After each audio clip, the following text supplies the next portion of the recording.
E eu falei assim, mãe, eu tive um filho. Quando eu falei isso, a minha mãe desligou o telefone. E ali eu entendi que tinha alguma coisa. Quando eu fui pra questionar o meu pai me falou a verdade. Só que meu pai falou pra mim que a gente nunca falava sobre aquele assunto, porque eu perguntei pra ele o porquê que a gente não falava sobre aquele assunto.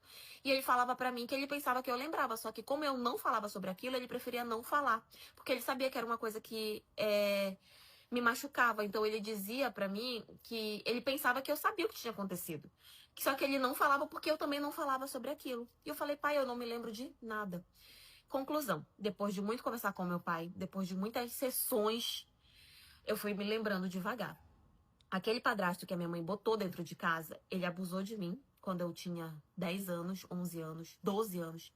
Eu engravidei dele. Eu tive a criança, a minha mãe deu o meu filho pra alguém. Ninguém da família, o resto das pessoas nunca souberam que eu tinha sido mãe, porque a minha mãe me escondeu durante a minha gravidez e ela deu o meu filho pra uma outra família adotar. O meu pai, ele disse que ele ficou sabendo disso quando ele me levou pra morar com ele, né?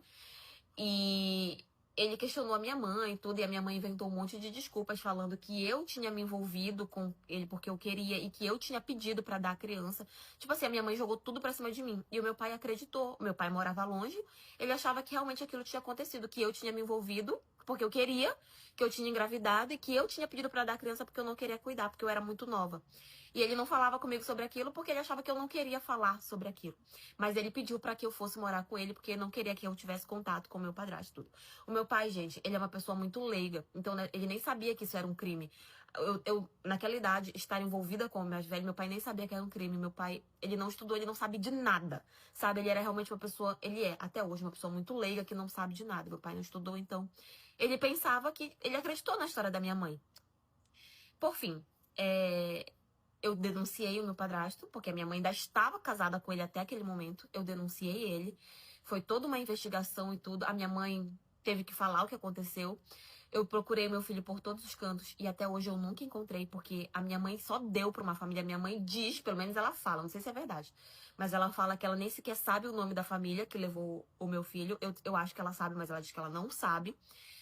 E até hoje eu nunca encontrei a criança. Tá certo que eu fui vítima de abuso e tudo, mas eu queria muito encontrar o meu filho, porque eu vejo que é uma criança que não tem nada a ver. Claro que pode ser um choque pra ela também, que ela pode estar vivendo maravilhosamente bem com essa família que levou ele.